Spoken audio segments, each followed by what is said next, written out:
მოსმენების კულტურა პოლიტიკური ავტოგრაფის გარეშე ფარული მიყურადების შესახებ კანონისევ საპარლამენტო უმრავლესობის დასაცავია. ვადებთ ვეტოს და პარლამენტს ვთავაზობთ ახალ ვარიანტს. სასწრაფოდ მოგვაწოდო. ჩვენ გადაწყვეტილება უმრავლესობას მიღებული გვაქვს დავიცავთ ჩვენს კაცრად ჩვენს პოზიციას. ვეტო ერთი თვის წინ და ერთი თვის შემდეგ რას აპირებს უმრავლესობა, უმცირესობა, შინაგან საქმეთა სამინისტრო და არასამთავრობო სექტორი, მოამბის სტუმრები. ლევან იზორია, მანანა კობახიძე, დავით ბერძენიშვილი, ვიქტორ დოლიძე და ეკა გიგაური. საქართველოს ევროპული პერსპექტივა, გამოწვევები და საერთაშორისო საზოგადოების მხარდაჭერა. ევროინტეგრაციის მინისტრის დავით ბაქრაძის პირველი პირდაპირ ეთერი მოამბეში. სიტყვების თამაში ეთერში და პოპკულტურა, პირველი არხი წარმოგიდგენთ.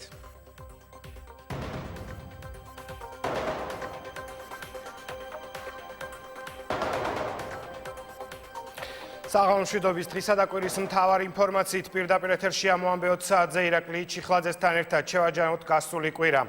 მოსმენების კულტურა პოლიტიკური ავტოგრაფის გარეშე კანონმდებელთა ნაწილი ძალის დემონსტრირებისთვის ემზადება. ფარული მიყურადების შესახებ კანონისევ საპარლამენტო უმრავლესობის დასაცავია დეპუტატები ქუთაისში რჩებიან. პრეზიდენტმა 73 ხმით დამტკიცებულ კანონს ხელი არ მოაწერა და დაწუნებული დოკუმენტი რიგი შენიშვნებით საკანონმდებლო ორგანოს უკან დაუბრუნა, რომელიც ამ წუთებში შევიდა პარლამენტში და სალომე ქოქიაშვილთან ერთად გავაგრძელებ საუბარს. სალომე, რას აპირებენ დეპუტატები, დღესვე მოხდება ამ კანონპროექტის განხილვა და სავარაუდოდ ვეტოს დაძლევის მცდელობა? დღესვე კანონპროექტის განხილვა სავარაუდოდ ვერ მოხერხდება, ვინაიდან ირაკლი სულ 21 წუთიც კი არ არის გასული, რაც ჩვენთვის ცნობილი გახდა, რომ პრეზიდენტმა შენიშვნების ფურცელი უკვე დოკუმენტური სახით გადმოუგზავნა პარლამენტს.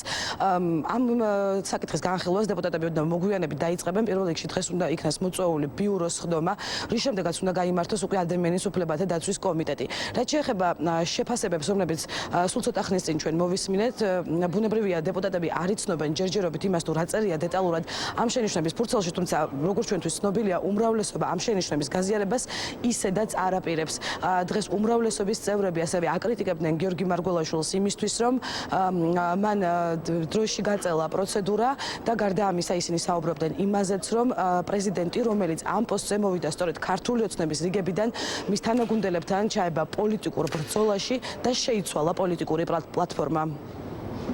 პრეზიდენტმა გადაწყვიტა, რომ პოლიტიკურ დაპირისპირებაში შევიდეს უმრავლესობასთან. ძალიან სამწუხაროა, რომ ამ საქმეში ჩაერთო პრეზიდენტი, რომელიც ქართული ოცნების კანდიდატი იყო და ქართული ოცნების სახელით იქნა არჩეული, ქართული ოცნების პლატფორმით იქნა არჩეული და მან შეცვალა ეს პლატფორმა. ვეტოზე განჭისყრასთან დაკავშირებით აქაც ახლა პროგნოზი იმისა, რომ უმრავლესობა ისევ გაერთიანდება ერთ პოზიციაზე, არ ვიცი, წინასწარ არ მინდა არაფერს თქვა, მაგრამ ვფიქრობ, ვერ გავიზიარებ შენიშვნებს. როგორც უკვე მოისმინეთ, უმრავლესობა მმართველი გუნდი არ აპირებს შენიშვნების გაზიარებას და ისინი ემზადებიან ვეტოს დასაძლევად.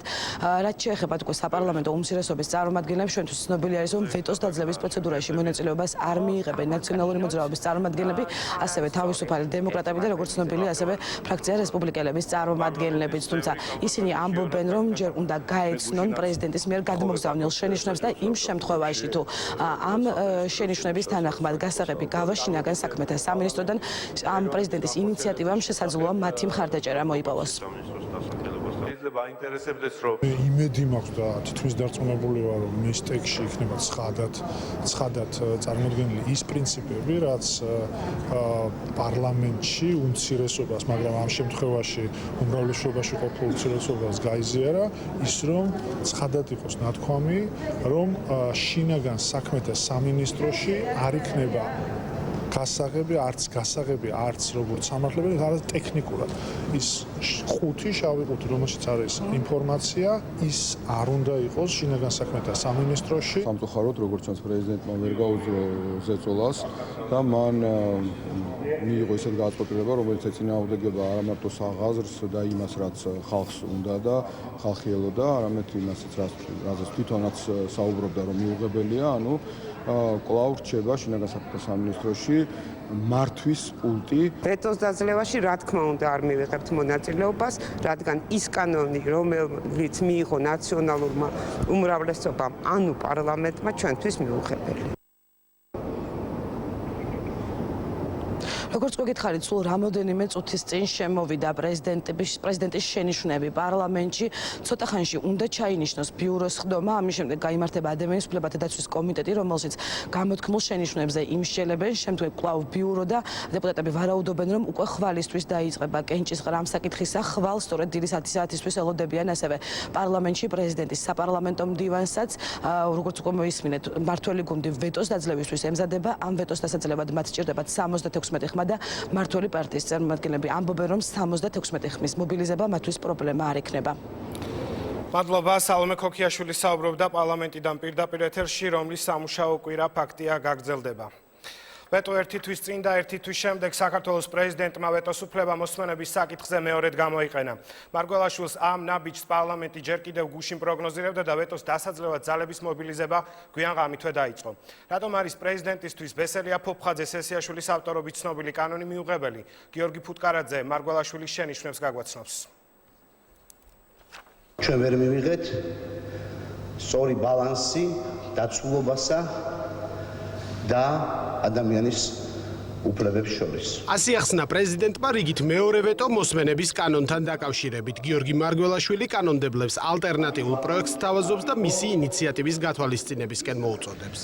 მიყურადებას განახორციელებენ უფლებამოსილი ორგანოები, ნებართვას კონკრეტული მიყურადება განხორციელდეს, განახორციელებს შესაბამისად სასამართლო, ხოლო ზედამხედველობას ამ პროცესზე განახორციელებს პერსონალურ დაცვათა ინსპექტორი. მარგველაშვილის ადმინისტრაციაში განმარტავენ, რომ პრეზიდენტის შენიშვნები რამდენიმე ძირითად პრინციპს ითვალისწინებს. შინაგან საქმეთა სამინისტრო იქნება ის ორგანო, რომელიც უშუალოდ განახორციელებს ფარულ მიყურადებასა და მოსმენას, ხოლო ნებართვას უკვე ელექტრონული სახით გასცემს სასამართლო, რაც ამ პროცესში აძლიერებს სასამართლოს როლს. აღნიშნულ პროცესზე კი ზედამხედველობას განახორციელებს პერსონალურ მონაცემთა დაცვის ინსპექტორი. სათანადო უფლებამოსილების მქონე ორგანო იქნება მიყურადების განხორციელებელი. ანუ შინაარსი მხოლოდ და მხოლოდ იქნება შინაგან საქმეთა სამინისტროს მხრიდან გაკონტროლებული. უზენაესი სასამართლოს თავმჯდომარე პრეზიდენტის მიერ შემუშავებულ პროექტს არ ეთანხმება. კუბლაშვილი ამბობს, რომ ეს ფუნქციები დამატებით უხერხულობას შეუქმნის მოსამართლეს. ამასთან ტექნიკური აღჭურვა ბიუჯეტის ხარჯზე უნდა განხორციელდეს. არ არის მიზანშეწონილი მოსამართლისათვის ასეთი მექანიზმის მოსამართლის ხელში არსებობა, იმიტომ რომ მოსამართლე აქ არის მთავარი მოქმედი პირი, რომელიც ნებართვას გასცემს. პრეზიდენტის ვეტოსა და მის მიერ შემუშავებულ პროექტზე განსხვავებულია მესამე სექტორისა და ექსპერტების მოსაზრებები. პროცესში სასამართლოს ჩართულობას ნაწილი პოზიტიურ ნაბიჯად აფასებს, მეორე ნაწილი კი თulis, რომ ეს არ არის ბალანსის ევროპული მოდელი. თუ პრინციპული არის ის, რომ სახელმწიფოს უსაფრთხოებასა და ადამიანის უფლებებს შორის იყოს დაცული ბალანსი, ვფიქრობთ, რომ ეს ბალანსი უფრო მეტად არის დაცული იმ ვერსიაში, რასაც პრეზიდენტის თავაზობთ. არც ერთ ევროპულ ქვეყანაში ანალოგიური უფლებამოსილებით სასამართლო ორგანოები, სასამართლო ხელისუფლება არ არის აღჭურვილი, ეს ეწინააღმდეგება ასევე საერთაშორისო პრაქტიკას. პროცესში ჩართული კიდევ ერთი მხარე მონაცემთა დაცვის ინსპექტორი ამბობს, რომ ის ჯერ არც ბესელია ფოფხაძეს სესიაშვილის ავტორობით მიღებულ კანონს და არც პრეზიდენტის შენიშვნებს გაცნობია. მიუხედავად მოთხოვნისა, მას კანონპროექტები ჯერ კიდევ არ მიაწოდეს. გადაწყვეტილებებს იღებს პარლამენტი და ჩვენ ამ შემთხვევაში უნდა შევასრულოთ. არ არის გამორიცხული უკვე პრაქტიკაში შესაძლებლობა შემდგომი ცვლილებების. გაიზიარებს თუ არა პრეზიდენტის შენიშვნებს პარლამენტი ჯერჯერობით უცნობია. პოზიციები პარლამენტში და მათ შორის საპარლამენტო უმრავლესობაში გაყოფილია. საკითხზე მსჯელობას კანონმდებლები სავარაუდოდ ხვალ დაიწყებენ, მას შემდეგ რაც პრეზიდენტის საპარლამენტო მდივანი ქუთაისში ჩავა. რამდენიმე წუთში სადაო კანონს და პრეზიდენტის ვეტოს სტუმრებთან ერთად განვიხილავთ სამთავრობო გუნდის პოზიციას, დაიცავს მანანა კობახიძე. რესპუბლიკელების შენიშვნებს გაგვაცნობს დავით ბერძენიშვილი. თავისუფალი დემოკრატების არგუმენტებს წარმოგვიდგენს ვიქტორ დოლიძე. რაც შეეხება არასამთავრობო სექტორს, ეკაგი გაური მათ პოზიციას გაგვაცნობს, ასევე შინაგან საქმეთა მინისტრის პირველი მოადგილე ლევანი ზორია გვეტყვის, თუ ვინ იღებს პასუხისმგებლობას, რომ უკანონოდ არ გვისმენენ და არ მოგვისმენენ. ვიდრე სტუმრები პირდაპირ ეთერში შემოგვერთებიან, მანამდე მეტი თვალსაჩინოებისთვის ვნახოთ გრაფიკული სურათი, რა გზით ხორციელდება მოსმენები, რა იცვლება ბესელია ფოფხაძე სესიაშვილის კანონის ამოქმედების შემთხვევაში და რას გულისხმობს პრეზიდენტის ალტერნატიული კანონპროექტი. რატი ხვისტანი გვერდება სტუდიაში, რატი ეგრეთ წოდებული გასაღები ყველა საკეთს ერგება? გასაღები რეალურად არის კოდი, რომლის სპეციალურ პროგრამაში შეყვანისას შესაძლებელი ხდება ფაქტიურად ნებისმიერი ადამიანის მოსმენა განხორციელდეს. მთელი ეს რამდენიმე თვიანი დავა და კამათი პარლამენტში და საზოგადოებაში სწორედ იმაზე მიმდინარეობს, ვის უნდა ჰქონდეს ეს კოდი და ვინ უნდა გადაწყვიტოს მოусმინოს თუ არა ამა თუ იმ ადამიანს. პრეზიდენტმა დღეს ვეტო დაადო ბესელია ფოფხაძე სესიაშვილის მიერ მომზადებულ პროექტს, რომელიც პარლამენტმა დაამტკიცა და რომლის მიხედვითაც უნდა ამოქმედებულიყო ეგრეთ წოდებული ორგასაღებიანი, ანუ ორკოდიანი სისტემა. პარლამენტის მიერ დამტკიცებული პროექტით თუ შინაგან საქმეთა სამინისტროს გაუჩნდება იმის საჭიროება, რომ მოусმინოს ამა თუ იმ ადამიანს, მას რჩება წვდომა და პირდაპირი კავშირი სატელეფონო კომპანიებთან, თუმცა სატელეფონო მოსმენის განსახორციელებლად აუცილებელი იქნება პერსონალურ მონაცემთა ინსპექტორის მოწვევა, რომელსაც ექნება მეორე კოდი. ინსპექტორი შეამოწმებს, რამდენად სანქცირებულია ეს მოსმენა, არის თუ არა სასამართლოს ნებართვა და თუ ყველაფერი რიგზე იქნება, შეიყვანს პროგრამაში საკუთარ კოდს. მხოლოდ ამ ორივე კოდის შეყვანისას გახდება შესაძლებელი, რომ პროგრამა ჩაერთოს და დაიწყოს მოსმენა. ამ კანონს აკრიტიკებენ არასამთავრობო ორგანიზაციები, რადგან მიიჩნევენ, რომ ერთი ადამიანი, პერსონალურ მონაცემთა ინსპექტორი, არ არის საკმარისი საზოგადოებრივი ნდობის მოსაპოვებლად. პრეზიდენტის ინიციატივა კი მდგომარეობს იმაში, რომ მეორე გასაღები ჰქონდეს უფრო ავტორიტეტულ და სანდო ორგანოს, სასამართლოს. ანუ თუ შინაგან საქმეთა სამინისტრო გადაწყვეტს, რომ მოусმინოს ადამიანს, მას დასჭირდება კოდის მოპოვება სასამართლოსგან, რომლის გარეშეც პროგრამაში შესვლა და მოსმენის დაწყება ტექნიკურად იქნება შეუძლებელი. ამ ორგანოების თანამშრომლობას და სამართლიან მოქმედებას ზედამხედველობას გაუწევს პერსონალურ მონაცემთა დაცვის ინსპექტორი. ამ პროექტს არასამთავრობოები უფრო მისაღებად მიიჩნევენ. განვიხილოთ ისიც მოსმენების როგორი სისტემა მოქმედებდა წლების განმავლობაში და მოქმედებს დღემდე. ახლა შინაგან საქმეთა სამინისტროს აქვს პირდაპირი წვდომა კომუნიკაციების კომპანიებთან და შეუძლია პროგრამაში კოდის შეყვანით მოусმინოს ნებისმიერ ადამიანს. კანონი რა თქმა უნდა ძალოვან უწყებას ავალდებულებს, რომ ამისთვის სასამართლოს ნებართვა ჰქონდეს, თუმცა დაიცავს თუ არა ამ კანონს შინაგან საქმეთა სამინისტრო მის კეთილნებაზეა დამოკიდებული, რადგან ამ გასაღებად წოდებულ კოდს, რომლის პროგრამაში შეყვანითაც მოსმენის დაწყებაა შესაძლებელი, სამინისტრო ერთპიროვნულად აკონტროლებს. ახლა კვლავ პარლამენტზეა დამოკიდებული, დაძლევს პრეზიდენტის ვეტოს და ძალაში დატოვებს ბესელია ფოფხაძე სესიაშვილის პროექტს, თუ მარგველაშვილის მიერ ინიცირებულ პროექტს დაუჭერს მხარს. მადლობა საკმაოდ ამომწურავი ინფორმაცია რატიხვისთანვა მოგვაწოდა პარლამენტის ვიცე-სპიკერი საპარლამენტო უმრავლესობის წევრი მანენა ყობახიძე გვერდება მომბის პირდაპირ ეთერში საღამომშვიდობის ქალბატონმა საკმაოდ დატვირთული და მძიმე აღმოჩნდა გასული კვირა თითოეული თქვენგანისთვის თუმცა დასასრული არ არის ჯერ ხვალ ვეტოს დაძლევაზე ალბათ მოგიწევთ ხო მუშაობა დიდი მადლობა მოწვევისთვის. მართლაც ძალიან დაძაბული რეჟიმი გვაქვს, მაგრამ ალბათ ღირს ეს ყველაფერი იმათ, რომ ჩვენ გავასწოროთ კანონმდებლობა, ჩვენ საბოლოოდ მივიღოთ ისეთი სამართლებრივი რეალობა, როდესაც ადამიანების პირადი ცხოვრების შეზღუდვა და მასში ჩარევა სახელმწიფოს აღარ შეეძლება ყოველგვარი სასამართლო კონტროლის გარეშე და ამ სისტემაში ძალიან ძლიერი რგოლი იქნება სწორედ პერსონალურ მონაცემთა დაცვის ინსპექტორი, რომლის ინსტიტუტით სწორედ ხელისუფლებამ შექმნა ჩვენი ასე ვთქვათ პარლამენტში ძალიან გრძელვადიანი და ხანგრძლივი მუშაობის შემდეგ მე მინდა მადლობა კიდევ ერთხელ გადაუხადო იმ კომისიას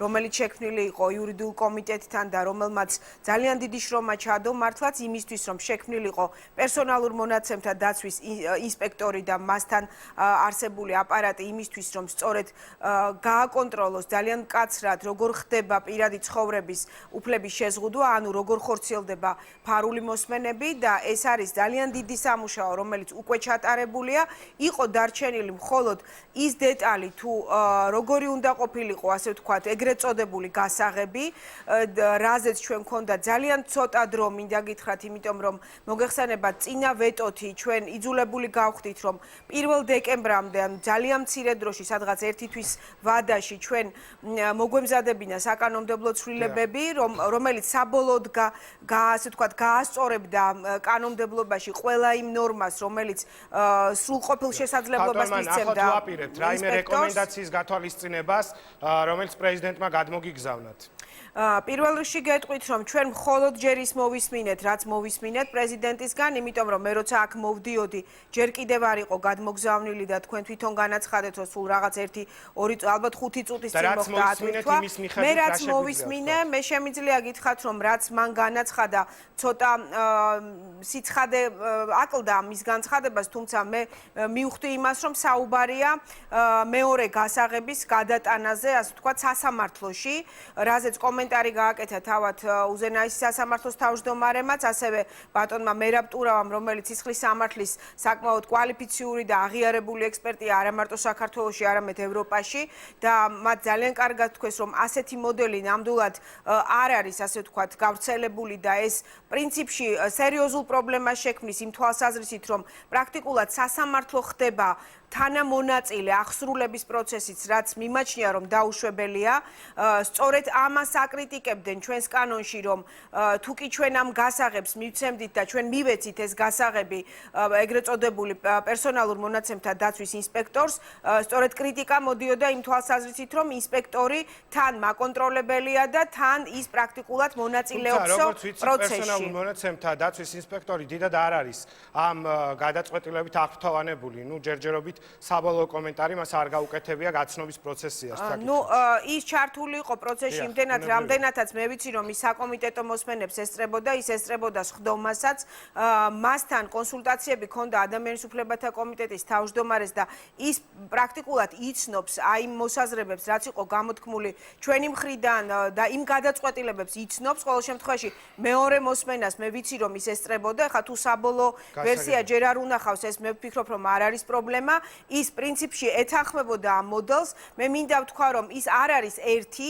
ამ სისტემაში, იმიტომ რომ კანონით იგეგმება, რომ დაახლოებით 15-მდე თანამშრომელი მის აპარატს უნდა დაემატოს, ბიუჯეტი უნდა დაემატოს მათ სწორედ იმისთვის, რომ მან ეს ფუნქცია სრულყოფილად განახორციელოს. 76 მანდატი იქნება ხვალ იმისთვის, რომ ვეტო დაძლიოთ. რა პროგნოზს გააკეთებთ? იქნება, ჩვენ გვაქვს ის უმრავლესობა, რომელიც შეძლებს ეს ვეტო დაძლიოს, მაგრამ ძალიან წუხვარ იმის გამო, რომ პრეზიდენტმა მე ვფიქრობ ძალიან ნაჩქარევად ჩემის აზრით დაადო ვეტო ამ კანონს, ისე რომ უბრალოდ აი შემდგომში ვეტოს დადების შემდეგ ხდება როგორც ჩანს მოხდა როგორც ჩანს დასაბუთება და მე არ მგონია რომ ამით იკმაყოფილი დარჩა რომელიმე მხარე. იგივე გნებავთ ჩვენი ოპონენტები, ოღონდ უმრავლესობიდან ჩვენი კოლეგები, რესპუბლიკელები, მე ვიცი რომ ისინი სულაც არ არიან ამით კმაყოფილი, არც არასამთავრობო სექტორია დიდად არაპირებენ რესპუბლიკელები მონაწილეობას ამაზე რამდენიმე წუთში სტუმართან ერთად ვისაუბრეთ. ძალიან მოკლედ მინდა მოვისმინოთ თქვენი შეფასება. პრეზიდენტის ამ გადაწყვეტილებით პოლიტიკური დაპირისპირება კიდევ უფრო სახეზეა პრეზიდენტსა და მმართველ გუნდს შორის. არის ეს ნაბიჯი ამისკენ გადადგმული?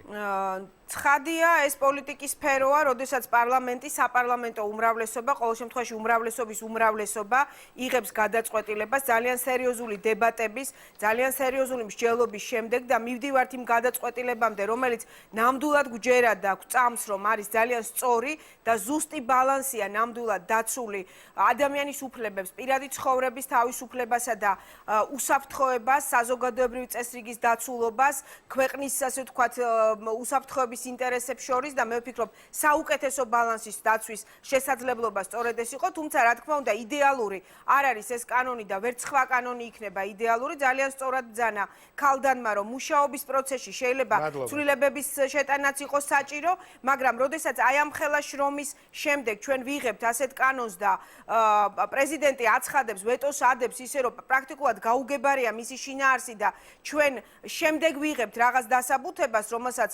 დარწმუნებული ვარ, რომ არ ექნება მხარდაჭერა ჩვენი მხრიდან. ცხადია ეს ნიშნავს უთანხმოებას და ნიშნავს აზრთა სხვადასხვაობას, მაგრამ ნუ გააჩნია ამას როგორ შევხედავთ. დიდი მადლობა, რომ იღეთ გადაცემაში მონაწილეობა, შრომა გასწიეთ, თუმცა ფაქტია, რომ ძალიან ბევრი მოწინააღმდეგეა ამ კონკრეტულ კანონთან დაკავშირებით. არ მგონია, რომ ასე იყოს, ეხლა რაღაცა ჯგუფი შეიძლება ყოველთვის ყავდეს ყველა კანონს მოწინააღმდეგის სახით, მაგრამ მე ვფიქრობ, საზოგადოება, რომელიც კარგად ჩაიხედავს და დაინტერესდება, დარწმუნდება, რომ შინაგან საქმეთა სამინისტროზე პირდაპირი კონტროლი სწორედ ექნება პერსონალურ მონაცემთა დაცვის ინსპექტორს და ყველა მოსმენა, ფაქტობრივი მოსმენა იქნება შედარებული სასამართლო ბრძანებასთან და ნებისმიერი უსწორობის შემთხვევაში სწორედ ინსპექტორი იქნება ვალდებული ეს დააფიქსიროს, ანგარიში წარუდგინოს პარლამენტს და იყოს ამაზე კონტროლი, საპარლამენტო კონტროლი. მადლობა, მარინა კობახიძე საუბრობდა პირდაპირ ეთერში რესპუბლიკელ დავით ბერძენიშვილთან ერთად გავაგრძელებს საუბარს, რომელიც ქუთაისიდან გვერდდება ღია ეთერში. ბატონ დავით, საღამომშვიდობის, მადლობა რომ ხართ ჩვენი გადაცემის სტუმარი. საკმაოდ რთული ვითარება პარლამენტში აზრდა სხვადასხვაობა, უმრავლესობა ემზადება პრეზიდენტის ვეტოს დასაძლევად.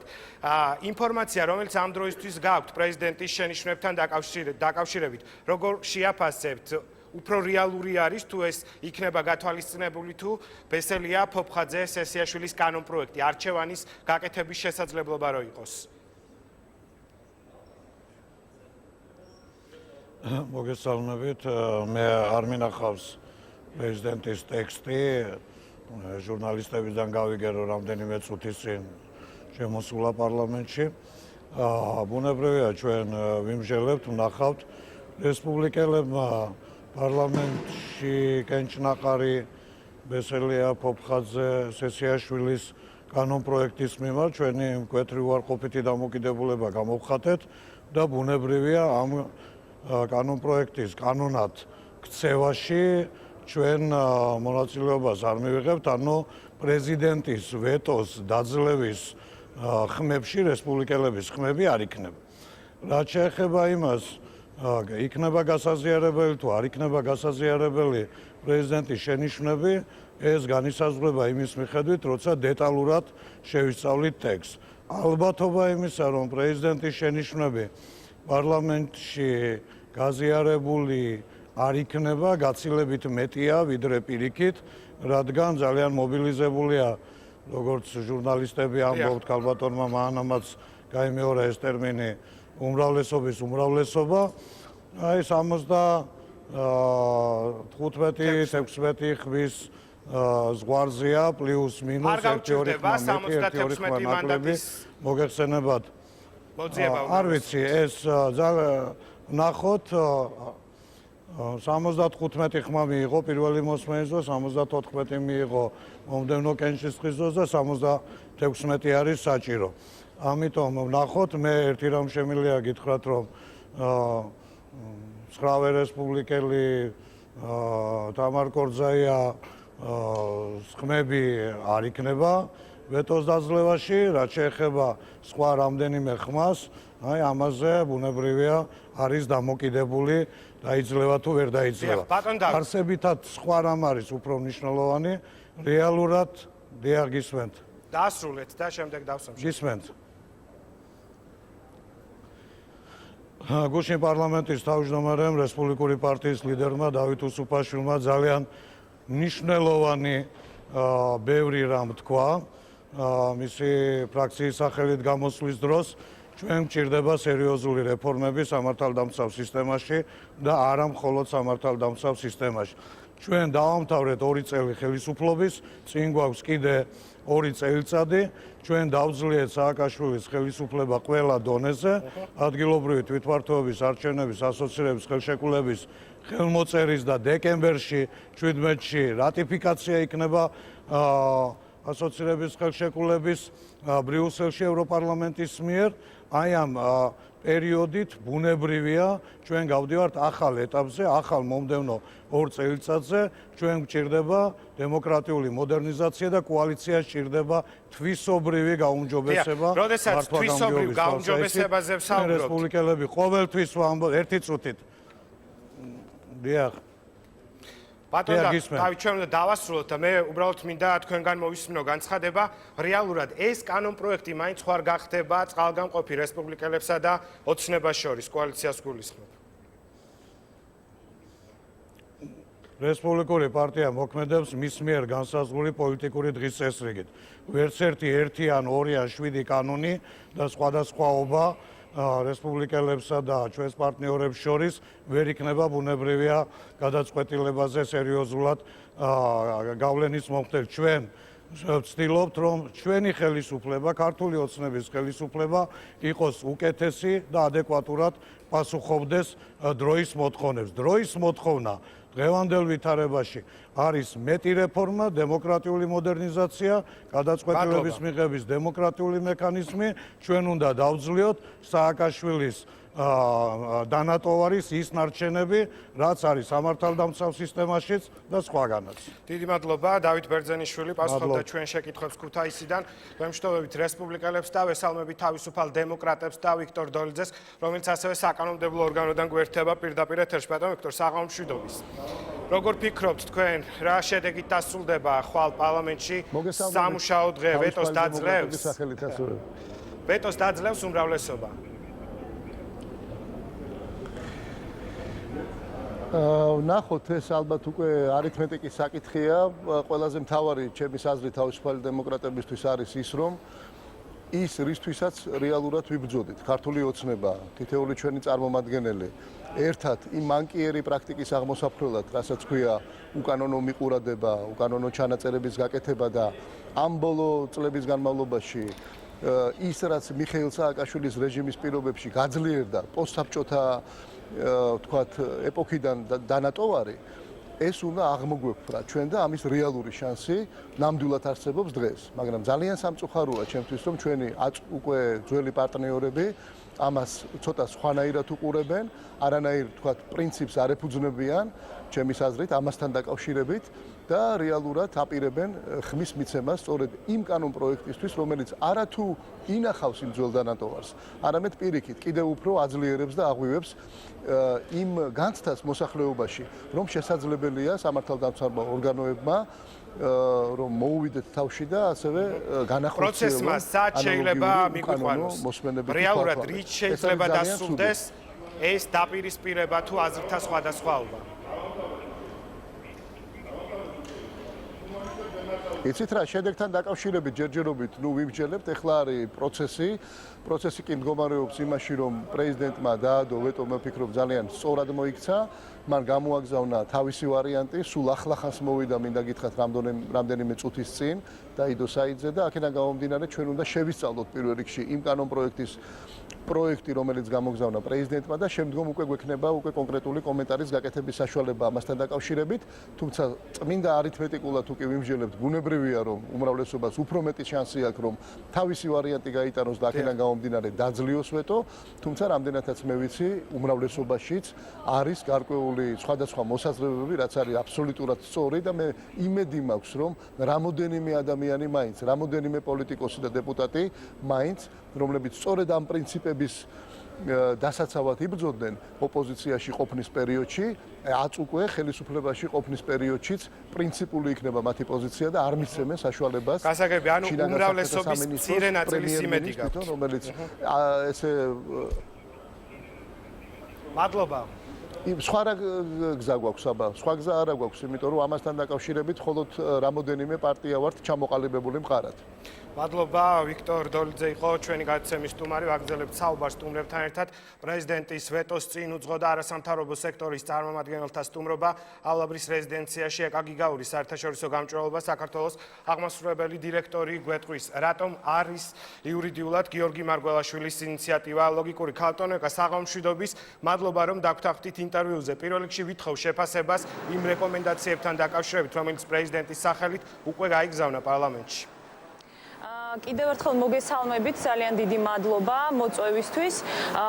სამწუხაროდ ჩვენ ჯერჯერობით არ ვიცით ზუსტად როგორ არის გაწერილი პრეზიდენტის ინიციატივა, თუმცა მე მაქვს ინფორმაცია ზოგადად იმ პრინციპებთან დაკავშირებით, რომელსაც თავის ინიციატივაში პრეზიდენტი აღნიშნავს და როგორც გითხარით და როგორც გავაკეთე მე კომენტარი ადრეც, ვფიქრობ, რომ მისი დამოკიდებულება და მისი ინიციატივა ნამდვილად არის ლოგიკური და მე ძალიან რთულად მესახება ის არგუმენტები, რომელიც შეიძლება ჩვენ მოვისმინოთ უმრავლესობის მხრიდან, თუ კი ისინი გადაწყვეტენ, რომ გადალახონ და დაძლიონ ეს ვეტო. ეხლა პირველ რიგში უნდა ითქვას, რომ თუ კი ვისაუბრებთ ჩვენ მაგალითად იმ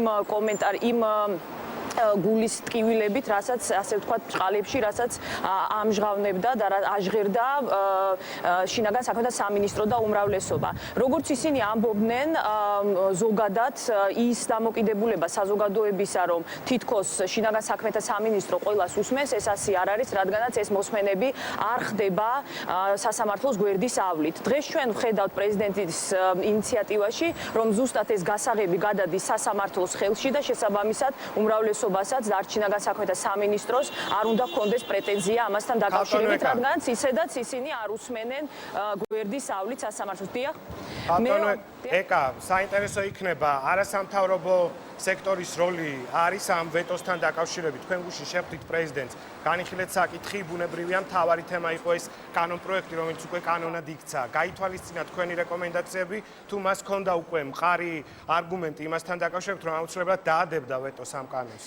მე გავაგრძელებ, რაც ვამბობდი და ზუსტად ამას დაუკავშირებ. ანუ მეორე და ეს რეკომენდაციაც იყო ჩვენს კანონპროექტშიც, როგორც იცით, რადგანაც ჩვენც ვფიქრობდით, რომ სასამართლოს აქვს ძალიან დიდი როლი ზოგადად აი ამ მოსმენების სისტემაში. მეორე, რაზეც ჩვენ ვსაუბრობდით ჩვენს ინიციატივაში და ძალიან კარგი არის, რომ პრეზიდენტმა ეს გაითვალისწინა, არის ის, რომ ზედამხედველობის მექანიზმები უნდა გაძლიერდეს და უნდა არსებობდეს ზედამხედველობის მექანიზმი, შესაბამისად პერსონალურ მონაცემთა დაცვის ინსპექტორი და ეს სამსახური იქნება ზუსტად ის ზედამხედველობის მექანიზმი, რომელიც იარსებობს და რომელიც ეფექტურად უნდა იმუშაოს და ეს პრეზიდენტთან არის. ზედამხედველის ფუნქცია ხო კონკრეტულ უწყებას ექნება იმ შემთხვევაშიც, თუ გასაღები დარჩება შინაგან საქმეთა სამინისტროში.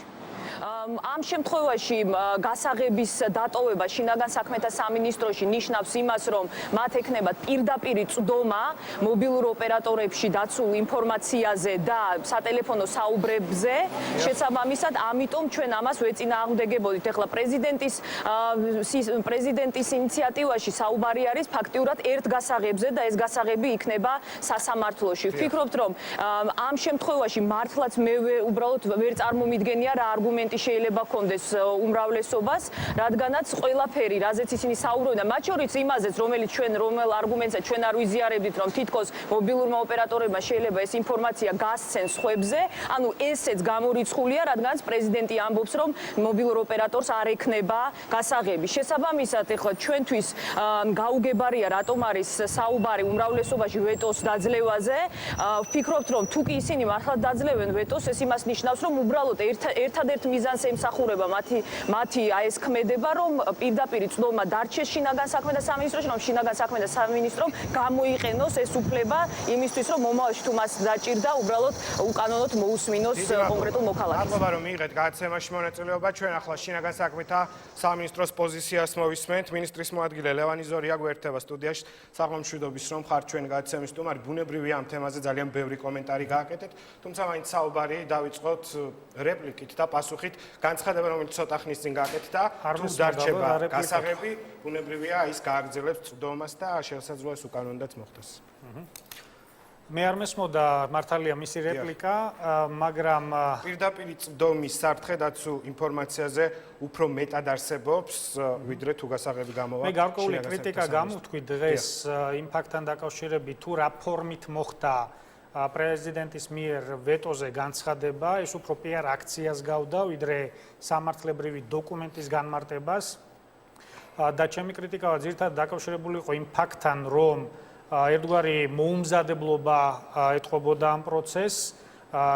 განცხადებიდან თითქმის 8 საათი გავიდა და ეხლა ვიგებთ დღეს აქ, რომ ბოლოს და ბოლოს მის მიერ გაცხადებული ვარიანტი შევიდა პარლამენტში. თუმცა ეს თემა უკავშირდება სახელმწიფო უსაფრთხოებას, ამიტომ თითოეული წუთი და თითოეული დღე არის გადამწყვეტი. ამიტომ მე ერთგვარ საფრთხეებზე ვსაუბრობდი, კერძოდ იმაზე, რომ თვითონ მის მიერ დადგენილ ვადაში, კერძოდ პირველი ვეტოთი, რომ 1 დეკემბრამდე იქნეს გადაწყვეტილება მიღებული, პარლამენტმა ეს ვალდებულება შეასრულა, მიიღო გადაწყვეტილება, ამიტომ მან მოკლე დროში, მით უფრო როდესაც ახალი ალტერნატივით გამოდის, ანუ ნაფიქრიდან აზრევი იყო ამაზე. მით უფრო როდესაც 4 შაბათს ხედავს, რომ პრინციპების დონეზე განსხვავებული პოზიციებია. მაშინ ბუნებრივია, არა დღეს უნდა იმუშაოთ ამაზე, როგორც ჩვენ ვიგებთ, არამედ მთელი ეს 2-3 დღე უფრო პასუხისმგებლიანი იქნებოდა დამოკიდებულება, რომ ამ განცხადებას მოჰყოლოდა სამართლებრივი დოკუმენტი, იმიტომ რომ ვეტო სამართლებრივი ბუნებით, როგორც დოკუმენტი ნიშნავს კანონპროექტზე შენიშვნებს, ან წინადადებებს მოტივირებულს, რის მოლოდინშიც არის საზოგადოება მთელი დღე და რატოა მთელი დღე? დაყოვნების მიზეზი რა შეიძლება იყოს? არ გადაგზავნის დოკუმენტის სუფთა ტექნიკური მომენტი რო არ იყო მომზადებული. არა, იმიტომ რომ ეს ელექტრონულად გადაიცემა. აქედან გამომდინარე, როდესაც კანონმდებელი ითხოვდა რაც შეიძლება დროულად ამის მიწოდებას, მხედველობაში ქონდა ის გარემოება, რომ 1 დეკემბრამდე სულ 1 დღეა დარჩენილი, შესაბამისად ხვალ უნდა იქნეს გადაწყვეტილება მიღებული, თანაც უყურეთ ვეტო დაძლეულ კანონპროექტს ისევ წარუდგენენ პრეზიდენტს და მინდა ეს საზოგადოებას უთხრა, ცალსახად რომ კონსტიტუციის თანახმად 7 დღის ვადაში თუ ის ამ ვეტო დადებულ კანონპროექტს ხელს არ მოაწერს, მაშინ ავტომატურად ხელს აწერს პარლამენტის თავმჯდომარე. ანუ 7 დღე სავარაუდოდ თუ მან დაბრუნებულ, ანუ ვეტო დადებულ კანონპროექტს ხელი არ მოაწერა, მაგრამ აქვე მინდა ვთქვა, ის ერთგვარ უხერხულობაში იქნება, მაგრამ სახელმწიფო ინტერესებიდან გამომდინარე, საკუთარი გადაწყვეტილების წინააღმდეგ უნდა წავიდეს და ხელი უნდა მოაწეროს იმ შემთხვევაში, თუ ვეტო დაძლეული კანონპროექტი დაუბრუნდება პრეზიდენტს, ხელი მოაწეროს, რომ არ შეიქმნას სამართლებრივი ვაკუუმი, იმიტომ რომ პრაქტიკულად 1 დეკემბრის შემდეგ პროცესი შეწყდება. შეწყდება კანონიერი მოსმენების შესაძლებლობა, იმიტომ რომ ეს რეგულაცია, წესი თუ როგორ უნდა განხორციელდეს კანონიერი მოსმენები პარლამენტმა მისი ვეტოს საფუძველზე 1 დეკემბრამდე ძველი მოდელი გადადო, მაგრამ 1 დეკემბრის შემდეგ თუ რა რეგულაცია უნდა იყოს, ეს კონკრეტულად არსად არ არის გაწერილი, შესაბამისად ერთგვარი ვაკუუმი შეიქმნება, რაც დიდ საფრთხეს უქმნის თითოეულ მოქალაქეს, მინდა პირდაპირ ვთქვა, იმიტომ რომ წინასწარ დაზღვეული საფრთხეებისგან არავინ არ არის, არც ერთ სახელმწიფო და შესაბამისად შეიძლება შეექმნას მოქალაქეს. მოქალაქე შეიძლება დამნაშავესგან შეექმნას, ორგანიზებული დანაშაული იქნება თუ სხვა სახის. აი ჩვენ ახლო წარსულში ვხედავდით, რომ ახალგაზრდის გატაცება მოხდა, სწორედ ამ ფაქტის გამოვლენა მოხდა კანონიერი მოსმენის საფუძველზე, ანუ ეს არის ძალიან ეფექტიანი მექანიზმი და ბერკეტი დანაშაულთან წინააღმდეგ ბრძოლის თვალსაზრისით. შესაბამისად, აქ თითოეული წუთი წამი არის მნიშვნელოვანი და აი ამ სფეროს ვაკუუმის დატოვება ამ სფეროში ეს არის ერთგვარი უპასუხისმგებლობა. როდესაც მომზადებელ ინიციატივაზე ვსაუბრობთ, მაინც საინტერესო იქნება პირველადი ინფორმაცია, რომელიც გაქვთ პრეზიდენტის ინიციატივა ითვალისწინებს ერთ გასაღებს, რომელიც იქნება სასამართლოს ხელში და სწორედ ის განახორციელებს მე წავიკითხებ ის განცხადებაში შემდეგ. მე არ ვიცი არასამთავრობოების აღფრთოვანება რას უკავშირდება, თუმცა და ამას პროექტში ვნახავთ, საპირისპირო მოვისმინე, ვიდრე არასამთავრობოები აცხადებდნენ, კერძოდ მან თქვა, რომ და ეს ერთი კვირის წინათაც განაცხადა, რომ მოსმენა უნდა განახორციელოს პროფესიონალმა, პროფესიონალი არის ის, ვინც არის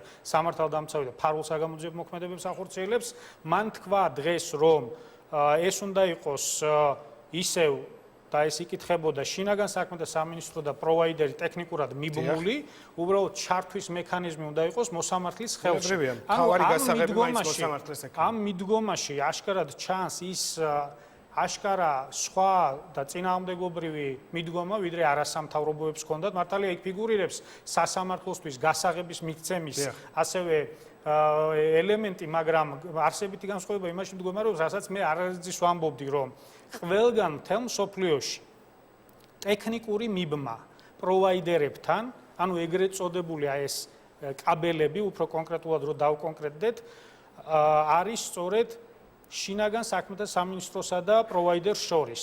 ეს არის ან უსაფრთხოების სამსახურები, ან პოლიციის სამსახურები, ბუნებაში არ არსებობს სტრუქტურა, რომელიც აი ამ პასუხისმგებლიანი, ან უსაფრთხოებაზე პასუხისმგებლების სამსახურის მიღმა არსებობდეს, განსაკუთრებით კი აღმასრულებელი ხელისუფლების გარეთ არსებობდეს და ექნებოდა ტექნიკური მიბმა პროვაიდერთან.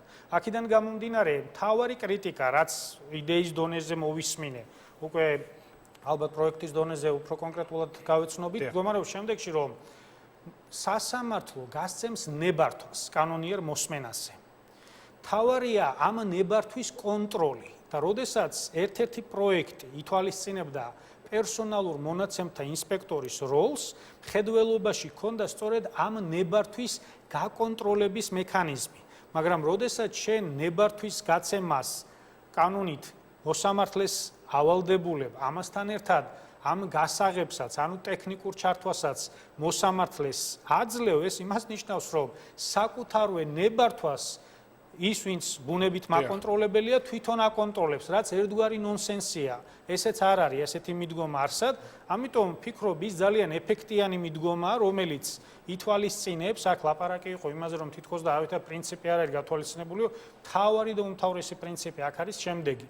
გარე კონტროლის მექანიზმის არსებობა და თქვენ ხედავთ ამ დემოკრატიული მსჯელობის პროცესში თითოეულ სუბიექტს თავისი მოსაზრება აქვს. ძალიან ბევრი მოსაზრება აქვს და უკვე ერთგვარი ჩვენ ამას ექსპერიმენტებიც კი უწოდეთ, ხო არ ჯობია მე ერთხელ ირონიითაც ვთქვი, ხო არ ჯობია მეოთხე ხელისუფლებას კონდეს ეს ეგრეთ წოდებული გასაღები თქო. მაგრამ მთავარი ამ დისკუსიაში და დემოკრატიის ასევე არსებითი პრინციპი რა არის და ამას ყველა უნდა შევეგუოთ და გაგებით მოვიკიდოს. უმრავლესობა იღებს გადაწყვეტილებას დემოკრატიაში. დემოკრატია სხვანაირად არ ფუნქციონირებს. ამიტომ ეს პროცესი არის ერთგვარი დემოკრატიის მანიშნებელი და რასაც მივესალმები, თუმცა გადამწყვეტ სიტყვას უმრავლესობა ხვალ იტყვის. ბატონ ლევან, ჩვენ საუბრის ბოლოს მაინც უნდა გითხოთ, თუ ეს სიტყვა გადამწყვეტი იქნა ვეტოს დაძლევა. საბოლოო ჯამში მაინც კანონი, რომელიც უკვე არის მიღებული და ხელისუფლების ოპონენტები საუბრობდნენ, რომ სამეული, რომელიც მოიაზრება ამ კანონის ავტორებად, მაინც ხელწერა იგრძნობა თითქოს თქვენი. ვინ იღებს პასუხისმგებლობას ამ კანონის განხორციელების შემდეგ, რომ არ იქნება მოსმენები და პირადი ინფორმაცია იქნება დაცული? ხო, აქ მოვისმინე მე თითქოს და ეს იზორიას დაწერილი და ავტორობით და ასე შემდეგ, არ ვიცი, ხა ჩემ წიგნებს კითხულობდნენ და ამის გამო შეექმნა შტაბ-ეჭირება ზოგიერთს, რომ ჩემი ავტორობით არის, არ ვიცი, სხვა რა კრიტერიუმებით შეაფასეს, მაგრამ ფაქტია, რომ ქალბატონ ეკასთან, არა მხოლოდ ამ კანონ პროექტთან, და ეს ბუნებრივიც რა არის, ამაში გასაკვირი ვერ ხვდები, მათ შორის სხვა კანონ პროექტებთან მიმართებაში არაერთგზის გონია კონსულტაციები და ძალიან საფუძვლიანი თანამშრომლობა გავიხსენებ პოლიციის შესახებ კანონს და ასეთი სულ 15-ია რეკორდული მაჩვენებელი სხვათა შორის არასდროს არ წამდგარა ამდენი ინიციატივით შინაგან საქმეთა სამინისტრო პარლამენტში და ამას სწორედ ხშირად ქებითაც მოიხსენიებდნენ დეპუტატები. ერთხელ იურიდიული კომიტეტის თავმჯდომარემ ახსენა კიდევაც ეს ხაზგასმით, როდესაც მთავრობისადმი დობის გამოცხადება ხდება და დღეს როდესაც იგივე დეპუტატები თემასთან, რომელიც უშუალოდ ამ პასუხისმგებლიან ორგანოს უსაფრთხოებაზე ამ შემთხვევაში ეხება გაიარო კონსულტაციები რა არის გასაკვირი ვერ ხვდები, მით უფრო ქალბატონმა ეკამ იგივე კონსულტაციები გაიარა პერსონალურ მონაცემთა დაცვის ინსპექტორთან. ეს არის აუცილებელიც კი. თუმცა იგივე არასამთავრობო სექტორი და კონკრეტული პოლიტიკოსები მაინც არ ენდობა შინაგან საქმეთა სამინისტროს, რომ არ იქნება წვდომა უკანონოდ კონკრეტულ ინფორმაციაზე. ძალიან მოკლედ მინდა მოვისმინოთ თქვენი შეფასება და დაგვრჩება. მოდით კონკრეტულად ვიტყვი, უნდობლობას განაპირობებს კონკრეტული ქმედება. 2 წლის განმავლობაში არავითარ სამართალდარღვევას ამ მიმართულებით ადგილი არ ქონია და მით უფრო ამ გარე კონტროლის მექანიზმის პირობებში არ ექნება. თუმცა დაზღვეული 100%-იანი არც ერთი სისტემა ამისგან არ არის. ამიტომ დობა უნდა აღდგეს ინსტიტუტის მიმართ და თავიდან თქვა, რომ ამას არ ვენდობი და მისი კლასიკური ფუნქცია არ უნდა ვანდოთ, ეს არის აბსურდი. დობა აღდგება იმ შემთხვევაში, თუ მას ერთგვარ გარე კონტროლს დაუწესებ, მოდერნიზებას განახორციელებ და შესაბამისად დობის მაღალ ხარისხს უზრუნველყოფ. დიდი მადლობა, რომ იყავით ჩვენი გადაცემის სტუმარი. მე შევეცადე მომისმინა ყველა ის განცხადება და არგუმენტი, რომელიც გაქვთ თქვენ მთავრობის უმრავლესობას და ერთგვარი შეჯამება გავუკეთეთ დღის მთავარ თემას. ლევან იზორია, შინაგან საქმეთა მინისტრის მოადგილე პასუხობდა მომბის შეკითხვებს და ჩვენ კიდევ ერთი კვირის მთავარი თემა უნდა განვიხილოთ, ამჯერად ქეთევან ქარდავასთან ერთად. იქნება თუ არა დადებითი რეკომენდაცია უვიზო რეჟიმის შესახებ 2015 წლის რიგის 3-ზე და შეძლებენ თუ არა საქართველოს მოქალაქეები 2016 წლიდან შენგენის ზონაში 90 დღის განმავლობაში უვიზოდ გადაადგილებას. პირდაპირ ეთერში შემოგვერთება ჩემი კოლეგა ქეთი საღამომშვიდობის. დიდი მადლობა, რომ სპეციალურად იმუშავე შაბათის მოამბისთვის.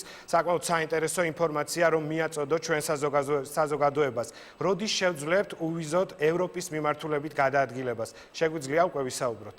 ჯერჯერობით ამ თემაზე კონკრეტულად ჩვენ არ შეგვიძლია ვისაუბროთ. ეს კითხვა სხვათა შორის ირაკლი ჩვენ დაუსვით საქართველოს პრემიერ-მინისტრს, რომელიც იმყოფებოდა ბრიუსელში, სწორედ მისი ვიზიტის დროს მიულოცა ევროპის ევროკავშირმა საქართველოს და მთელ ქართულ საზოგადოებას პირველი ფაზის წარმატებით დასრულება და ჩვენ ვკითხეთ პრემიერ-მინისტრს თუ როდის შეიძლება ელოდოს საქართველო სწორედ დადებითი რეკომენდაციის შემდეგ იმ შესაძლებლობას, რასაც ჰქვია შენგენის ქვეყნებში უვიზოდ გადაადგილება, პრემიერ-მინისტრმა განაცხადა, რომ მას არ სურს მოლოდინის შექმნა საზოგადოებაში ყველაფერი იქნება დამოკიდებული იმაზე, თუ რამდენად ეფექტიანად იქნება შესრულებული სამოქმედო გეგმა. რაც შეეხება დოკუმენტს, რომელიც ძალიან საინტერესოა, ეს გამოქვეყნდა 29 ოქტომბერს, ის საკმაოდ მოცულობითია, 33 გვერდიანია, ამიტომ მასზე დეტალურად საუბარი ჩვენს ეთერში შეუძლებელია, მხოლოდ ნაწილს გაგაცნობთ. არის საუბარი ძალიან ბევრ მიმართულებაზე და ბევრ სფეროზე და როდესაც ვსაუბრობთ, რომ ყველა უწყება არის ჩართული, ეს არის პირდაპირი მნიშვნელობით, ვინაიდან ძალიან ბევრი საქმეა გასაკეთებელი. მაგალითად დავიწყოთ თემა მიგრაციის შეფასება.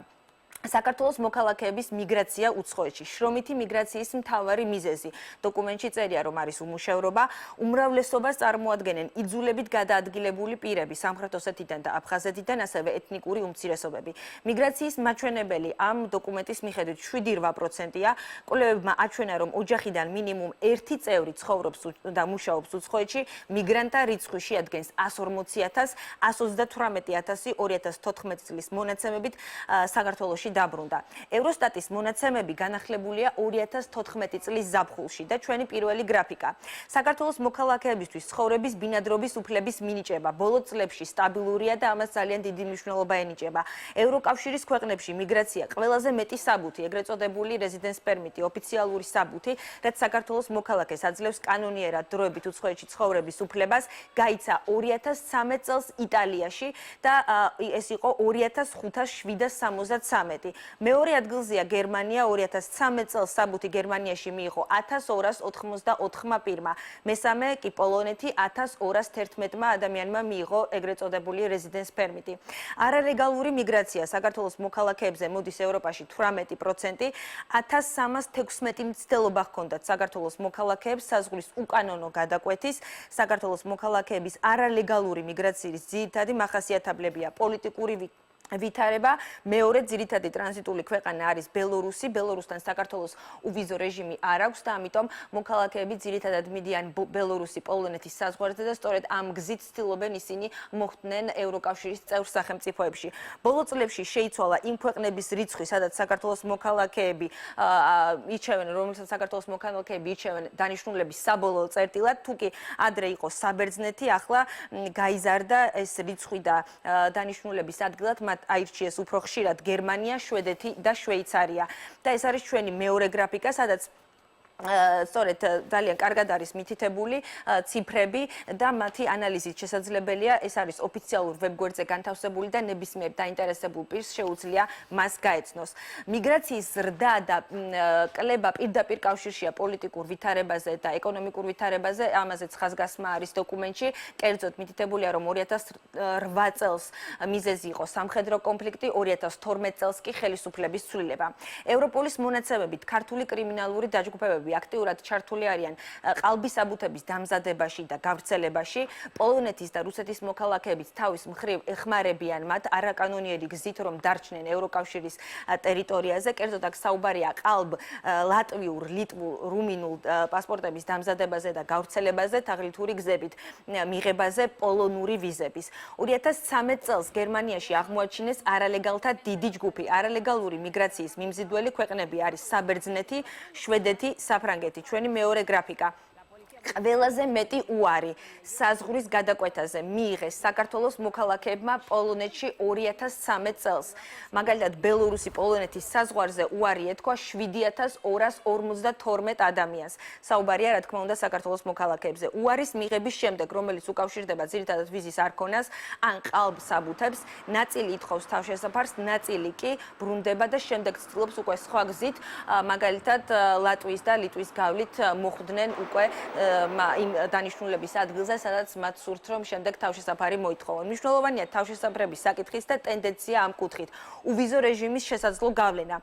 საქართველო არის იმ ტოპ 15 ქვეყნების რიცხვში, რომელთა მოქალაქეებიც ევროკავშირში თავშესაფარს ითხოვენ. მნიშვნელოვანია ამ კუთხით ბოლო წლების ტენდენცია. 2009 წელს საქართველო იყო ჩამონათვალში მე-7, 2013 წელს კი უკვე საქართველო მე-15 ადგილზეა. ევროპოლის მონაცემებით ქართული ორგანიზებული კრიმინალური დაჯგუფება არის აქტიური ევროკავშირის 12 წევრ ქვეყანაში. ფულის გათეთრება, სიგარეტის კონტრაბანდა, მკვლელობა, ქურდობა, წვრილმანი ხულიგნობა, ტრაფიკინგი, ეს ყველაფერი წერია ამ დოკუმენტში. ევროპოლის მონაცემებით ევროკავშირის ქვეყნებში ყველაზე მეტად ცნობილია ქუთაისის და თბილისის კლანი.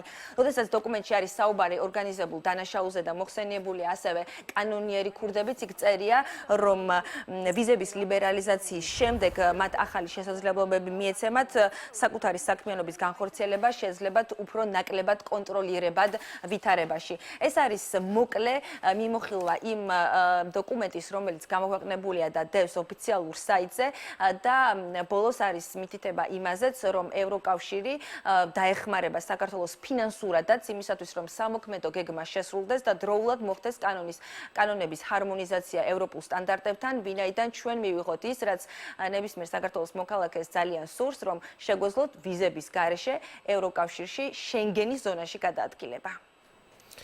ერთია კრიტერიუმები, რომელიც საქართველოს უნდა დააკმაყოფილოს და მეორეა, როგორი იქნება იმ დროისთვის პოლიტიკური ვითარება მსოფლიო რუკაზე, როგორც ვიცით, ევროკავშირის საბოლოო გადაწყვეტილებას მნიშვნელოვან წილად განსაზღვრავს რუსეთთან დამოკიდებულება და რა თქმა უნდა რუსეთის მიერ გადადგმული პოლიტიკური ნაბიჯი. ქეთ ძალიან დიდი მადლობა, რომ იყავი ჩვენთან ერთად და მოგვაწოდე საინტერესო ინფორმაცია გზა ევროპისკენ. ევროინტეგრაციის მინისტრის პირველი მოადგილე, ევროინტეგრაციის მინისტრი დავით ბაქრაძე უპასუხებს ჩვენ შეკითხვებს. დიდი მადლობა, რომ ხართ ჩვენი გადაცემის სტუმარი. იმდენი სტუმარი მყავდა, მგონი უკვე ამერია რეგალიები. ბატონ დავით, ევროკავშირთან მიმართებაში დღეს რა ეტაპზეა საქართველოს ევროკავშირის ურთიერთობები? იყო ძალიან ბევრი კითხვის ნიშანი, თუნდაც თქვენი წინამორბედის მხრიდან გაკეთა სხვადასხვა განცხადებები, თუმცა პირველი ვიზიტით თქვენ იმყოფებოდით ბრიუსელში, სადაც თქვენ მთავრობის მეთაურს და ხელისუფლების სხვა წარმომადგენლებს მოგიწიათ საუბარი იმაზე, რომ ევროპული კურსი ქვეყანას არ შეუცვლია. დაიჯერეს? პირველ რიგში მადლობთ მოწვევისთვის. თავისთავად უნდა აქედანვე გითხრათ, რომ ის შეფასება, რომ მოგვიწია საუბარი, რომ ევროპული კურსი არ შეცვლილა, არ არის მთლად ზუსტი და მოგახსენებთ რატომ. რა თქმა უნდა, იყო იქ საუბარი იმაზე, როდესაც პრემიერ-მინისტრის თავმჯდომარეობით შედგა ჯერ ასოცირების საბჭო, შედგა პირველი შეხვედრა ნატოს გენერალურ მდივანთან, მოხდა ახალი მინისტრების, ქალბატონი თამარ ბერუჩაშვილის, ბატონი მინდია ჯანელიძის, ჩემი წარდგენა, თუმცა ამ მიმართულებით სხვა კითხვის ნიშნები არ დასმულა და ეს ძალიან მკაფიოდ იქნა შეფასებული თავად ნატოს გენერალური მდივნის მიერ, რომელმაც შეხვედრის შემდგომ პრესკონფერენციაზე განაცხადა, რომ არათუ ის ხედავს, რომ არ შეცვლა, მას არანაირი საფუძველი იმისა, რომ ეჭვი შეიტანოს ამ კურსის ცვლილებაში არ გააჩნია. შესაბამისად, ეს მე უფრო, ასე ვთქვათ, მის შინაარსობრივ მხარეზე გავამახვილებდი ყურადღებას და მზად ვარ გაგაცნოთ ის პოზიტიური ასე ვთქვათ, ნიშნები, რაც მივიღეთ ამ ვიზიტის დროს. კონკრეტულ შეხვედრასთან დაკავშირებითაც მოვისმინოთ თქვენი შეფასება, როგორც უკვე აღვნიშნე, პირველი ვიზიტი მინისტრის რანგში შედგა თქვენი ბრიუსელში, ვიდრე საქართველოში ჩამოხვიდოდით, ათენიდან პირდაპირ იქ მოგიწიათ გამგზავრება. თქვენ დახურული შეხვედრა გამართეთ სტოლტენბერგთან. რა საკითხებზე გამახვილდა ყურადღება? შეგვიძლია ჩვენ ვისაუბროთ, რაც ამ დროისთვის არ ვიცით და მედიისთვის ხელმისაწვდომი არ იყო.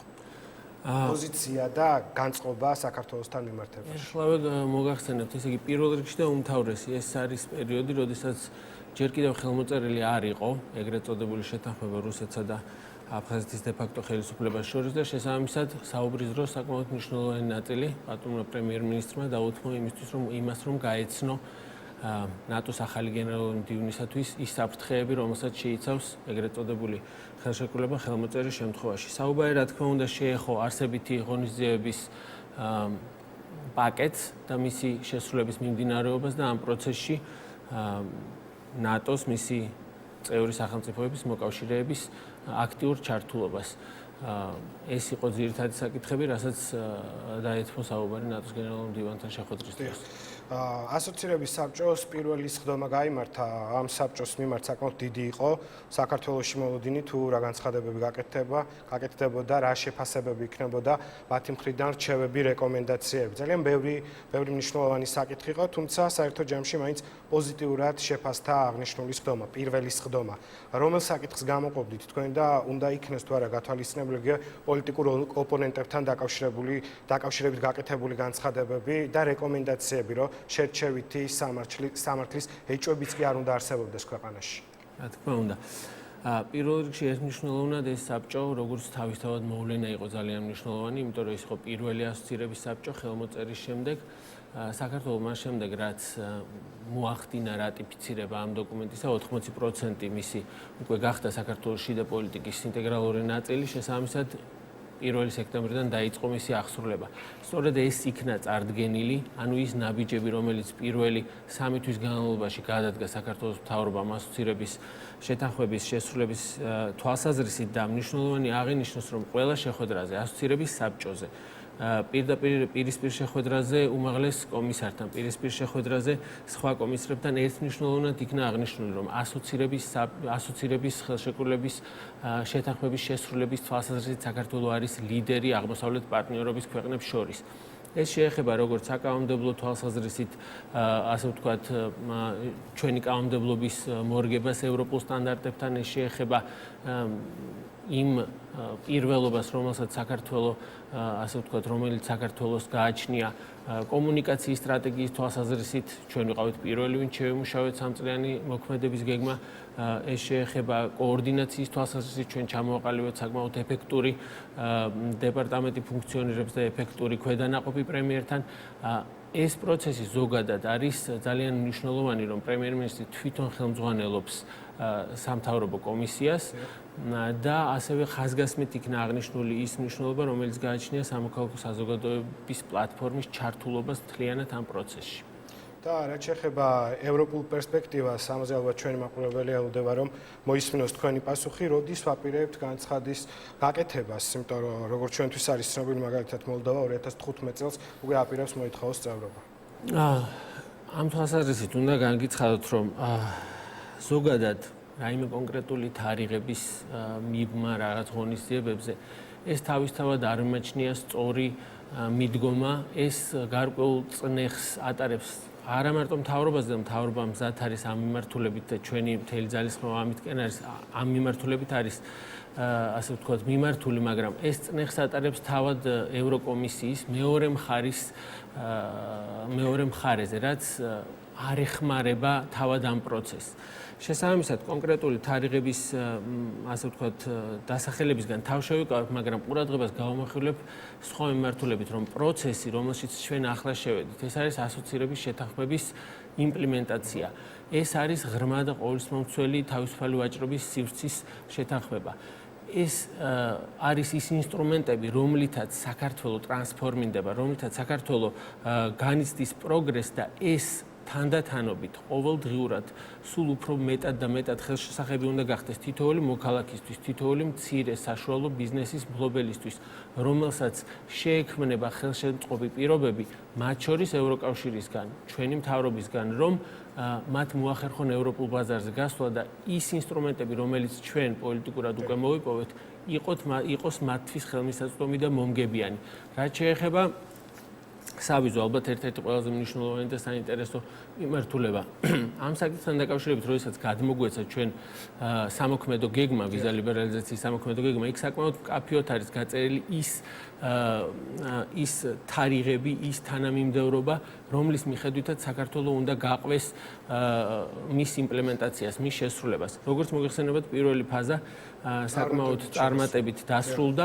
როდესაც პირველი ფაზა ოფიციალურად მისი გაფორმება დასრულდა, ეს იყო ზუსტად ჩვენი ვიზიტის დღეებში ბრიუსელში. ამ პერიოდისთვის უკვე საქართველომ კომისარს შინაგან საქმეთა და მიგრაციის საკითხებში ავრამოპულოს უკვე მოვთხოვეთ იმავე დღეს, რომ გამოეგზავნოს შემფასებელი მისია უკვე მეორე ფაზის პირველი ბლოკისათვის, რაც ჩვენი მხრიდან უკვე შესრულებულია. შესაბამისად, ამ მიმართულებით კითხვის ნიშნები ნამდვილად არსებობს. პირიქით ჩვენ ამ გეგმას, აი ამ ტაიმლაინს მივყვებით ძალიან აქტიური მუშაობით და ინტენსივობით. კიდევ ერთხელ ვიტყვი, რომ თარიღების სპეკულირება საკმაოდ ასე ვთქვათ არასასურველ შედეგს შეიძლება შეიცავდეს. ზოგადად პროცესისთვის მთავარია ის, რომ ყოველდღიური მუშაობა ამ მიმართულებით ძალიან აქტიურად მიმდინარეობს. ბოლოს მე ერთ-ერთი მთავარი თემაა შემოვინახე, რადგან ძალიან მცირე დრო გქონდა და ვცდილობდი რომ უფრო მეტი დამეთმო იმ სკანდალურ დოკუმენტზე, შეიძლება ესე ვწოდოთ, რომელიც დე-ფაქტო აფხაზეთსა და კრემლს შორის გაფორმდა. საინტერესო იქნება რა რეაქცია მოყვა საერთაშორისო საზოგადოების მხრიდან, რადგან ძალიან ბევრი განცხადება გავრცელდა, იყო მიმართვის ტექსტი, თანადგომის თხოვნა და ასე შემდეგ. მაგალითად, ნატომ განაცხადა, რომ აფხაზეთი მოხსენიებულია როგორც საქართველოს რეგიონი და ის არანაირ ელჩქვეშ არ აყენებს, რომ ეს არის ცალკე ტერიტორია, მაგრამ მაინც საინტერესო იქნება მოვითხოვეთ EUTOS საგანგებო შეხვედრა, სადაც ამ საკითხზე უნდა გვერდჩელა. ასევე ჟენევის ფორმატის ფარგლებშიც იყო ჟენევის თანათავმჯდომარეების შეკრების საგანგებო სხდომა და საუბარი ამ თემაზე. რა შეგვიძლია დღეს თქვათ, რა პასუხი მიიღეთ თანამეგობრობის მხრიდან? პირველი პასუხი იმ მუშაობაზე, რომელიც ბოლო 2 თვის განმავლობაში, მას შემდეგ რაც საჯარო გახდა ეს დოკუმენტი. მივიღეთ ჩვენ მისი ხელმოწერის პირველივე საათებში, როდესაც ევროკავშირის საგარეო და უსაფრთხოების საკითხებში უმაღლესმა კომისარმა თავისი განცხადებით, ნატოს გენერალურმა მდივანმა თავისი განცხადებით, ამერიკის შეერთებულმა შტატებმა და ათობით სახელმწიფომ თავიანთ განცხადებებში საკმაოდ მკაფიოდ დააფიქსირეს, დაგმეს რუსეთის პოლიტიკა, მოსთხოვეს მას საქართველოს ტერიტორიული მთლიანობის პატივისცემა, ასევე მუშაობა, აი ვთქვათ, თქვენ ახსენეთ EUTOS მინისტერიალი. მომავალ კვირაში იმართება ნატოს მინისტერიალი, იმართება EUTOS მინისტერიალი. ეს არის ის ფორუმები, რომელზეც საქართველოს საგარეო საქმეთა მინისტრის თავმჯდომარეობით დელეგაცია იქნება EUTOS მინისტერიალზე, სადაც გაკეთდება განცხადება და დარწმუნებული ვარ, მხარდამჭერი განცხადებები EUTOS წევრი სახელმწიფოების მხრიდან. უბრალოდ ყურადღების მიღმა დარჩა ისიც, რომ EUTOS მაგალითად 30 ნოემბრის 30 ოქტომბრის, 6 ნოემბრის, აი 2 დღის წინ 27 ნოემბრის მუდმივ მოქმედ საბჭოებზე ასევე განხილული იქნა ეს საკითხი, საქართველოს მხარემ დააყენა და მხარდამჭერი პოზიციები მივიღეთ ამერიკის შეერთებული შტატების, ევროკავშირის და ევროკავშირის განცხადება შეუერთდა კიდევ 11 სახელმწიფო მათი მხრიდან. ამ ფორუმებზე რუსეთი, ასე ვთქვათ, იზოლირებულ მდგომარეობაში რჩება, როდესაც საკითხი ეხება საქართველოს ტერიტორიულ მთლიანობას, საერთაშორისო სამართლის პატივისცემას და რუსეთის მიერვე აღებული ვალდებულებების პატივისცემას. სწორედ ეს არის, რის მიღწევასაც ცდილობს ქართული მხარე ყველა საერთაშორისო ფორუმზე საერთაშორისო ინსტრუმენტების გამოყენებით. ჩვენ ველოდებით დამატებით მხარდაჭერას, იგივე არამხოლოდ განცხადებებით, მაგრამ სხვა ფორმით, რომ უფრო სერიოზული ზეწოლა განხორციელდეს რუსეთზე, რადგან იგივე უკრაინასთან დაკავშირებით კრემლი აცხადებს, რომ თუნდაც ეკონომიკური სანქციების არ ეშინია მას და თუ ამ ქვეყნის ევროპისკენ სვლა გაგრძელდება და გახდება თუნდაც ნატოსთან დაახლოებული პირი, რა თქმა უნდა დაიცავს თავისუფლებებს იმ ტერიტორიებზე, სადაც არის შეჭრილი. ეს დაახლოებით ამგვარი შინაარსის განცხადებები ისმის ხოლმე კრემლის მხრიდან. ჩვენ რა საფრთხის წინაშე ვდგავართ ამ შემთხვევაში? რეგიონულ კონტექსტში, როდესაც განვიხილავთ, აქ არის უკრაინის თემას, რადგანაც შევეხეთ, უნდა აღვნიშნოთ, რომ ჩვენი მთავრობის მოქმედებები უნდა იყოს მიმართული, რომ ევროპულ კონტექსტში მინიმუმამდე იყოს დაყვანილი საფრთხე, რომელიც შეიძლება გაჩნდეს საქართველოს მოქალაქეებისათვის და საქართველოს ტერიტორიული მთლიანობისათვის და მისი მოქალაქეებისათვის ოკუპაციის ხაზის ორივე მხარეს და თუ რეგიონული კონტექსტი, ევროპული კონტექსტი მოგცემს ამის საშუალებას, გამოყენებული იქნას ყველა შესაძლებლობა, რომელიც იქნება ქვეყნის ევროპული და ევროატლანტიკური ინტეგრაციის თვალსაზრისით. ეს არის ჩვენი მიზანი ამ შემთხვევაში. დიდი მადლობა ბატონ დავით, რომ იყავით ჩვენი გადაცემის სტუმარი, მინისტრის რანგში ეს პირველი პირდაპირ ეთერი იყო თქვენთვის, იმედია ვითანამშრომლებთ და ბევრ აქტუალურ საკითხზე ვისაუბრებთ ღია ეთერში. მადლობა, გისურვებთ წარმატებებს. ევროინტეგრაციის მინისტრი იყო მოამბის სტუმარი და გადაცემის ბოლოს ძალიან საინტერესო ინფორმაცია საზოგადოებრივი მაუწყებლის პირველი არხი რამდენიმე დღეში ახალ პროექტებს წარმოგიდგენთ. მარიკა შალიკაშვილი დაინტერესდა საკითხით. მოგესალმებით, მე ვარ მარიკო ებრალიძე და ეს არის გადაცემა სიტყვების თამაში. ინტელექტუალურ გასართობ გეიმ შოუს, რომელსაც ქართულ ტელესივრცეში ანალოგი არ აქვს, პირველი არხი ყოველ სამუშაო დღეს წარმოგიდგენთ. გადაცემაზე სიტყვების თამაში პროდიუსერებთან ერთად ქართული ენის სპეციალისტებმა იმუშავეს. სიტყვები ქართულ ამბანზე დაყრდნობით ენათმეცნიერების ინსტიტუტმა მოამზადა. შოუს წამყვანი მომღერალი მარიკო ებრალიძე იქნება. პოლიტიკებიდან უყურეთ ყოველ საღამოს რის ნახევარზე სიტყვების თამაშს, ეს იქნება ის გადაცემა, სადაც მაყურებელი და ასევე მოთამაშეები დააფასებენ კიდევ ერთხელ ქართულ ენას. ეს არის გადაცემა, რომელიც მიბმული არის ქართულ ანბანზე. ქართული ენის პოპულარიზაცია ხდება ამ გადაცემით. აპრობირებული თამაში არის, ძალიან პოპულარულია ევროპაში, ამერიკაში. თამაშის წესების მიხედვით მონაწილეებმა ანბანის დახმარებით სიტყვები 900 ბგერისგან უნდა შექმნან. დავალება ყოველი რაუნდის შემდეგ რთულდება. მისი შესრულების ხარისხი კი ფულით ფასდება. შესაძლებელი მოგების მაქსიმალური თანხა 1000 ლარია. გადაცემის ჩაწერაში უკვე მიიღეს მონაწილეობა საზოგადოებრივი მაუწყებლის ტელეწამყვანებმა. ეს არის ის შემთხვევა, რომელზეც არ ვნანობ კი არა და მოვითხოვ ეხლაც კატეგორიულად, რომ ხშირად დამპატიჟონ ხოლმე. მართლა უდიდესი სიამოვნება მივიღე, იმიტომ რომ არის ძალიან აზარტული, ძალიან სასიამოვნო, რაც თავარია ინტელექტუალურია ეს თამაში. თავარი არის მობილიზება. ამიტომ ყველა მონაწილეს ვურჩევ, რომ მოახდინონ კონცენტრირება, აუცილებლად შეძლების და გვარად დაივიწყონ ნერვიულობა, იმიტომ რომ ეს არის ყველაზე დიდი ხელშემშლელი ამ თამაში და ყველა ეტაპზე სხვადასხვა ტაქტიკის შემუშავება აუცილებელი. ძალიან საინტერესო, აზარტული, გასართობი, შემეცნებითი, მე უკვე მივიღე მონაწილეობა, მომეწონა და ვურჩევ ჩვენ მაყურებელს, რომ უყუროს ჩვენ ახალ გადაცემას. მე ვიყავი ერთ-ერთი მონაწილე, რა შედეგით დასრულდა თამაში, წესებიდან გამომდინარე, ამას მე ჯერ ვერ გეტყვით, მაგრამ მე შემიძლია ამ ეტაპზე გითხრათ, რომ მაყურებელს ელის ძალიან საინტერესო თამაში და არა მარტო მაყურებლებს, ძალიან დიდ სიამოვნებას მიიღებენ თავად მონაწილეებიც. საზოგადოებრივი მაუწყებლის პირველი არხის მაყურებელს კიდევ ბევრი საინტერესო სიახლე ელოდება.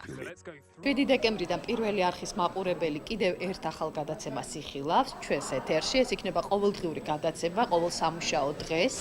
პოპკულტურა, ასე ერქმევა ამ გადაცემას და ის მაყურებელს მოუთხრობს იმ სიახლეების შესახებ, რაც ხდება მსოფლიო კინოინდუსტრიაში, მუსიკალურ ინდუსტრიაში, რა ხდება გადასაღებ მოედნებზე, ეს იქნება ექსკლუზიური ინტერვიუები მსოფლიო კინოვარსკვლავებთან.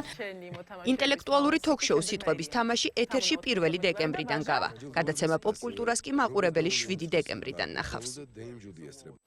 დაელოდეთ მოამბის წამყვანებს ახალ პროექტში და ერთად უგულშემატკივროთ. თბილისის ამერიკელი მომღერალი ბეთ ჰარტი ეწვია თანამედროვე ბლუზის ლეგენდა თბილისის საკონცერტო დარბაზის სცენას 30 ნოემბერს დაიკავებს. კონცერტის ორგანიზატორია თბილისი ალტერ ვიჟერ ჯგუფი.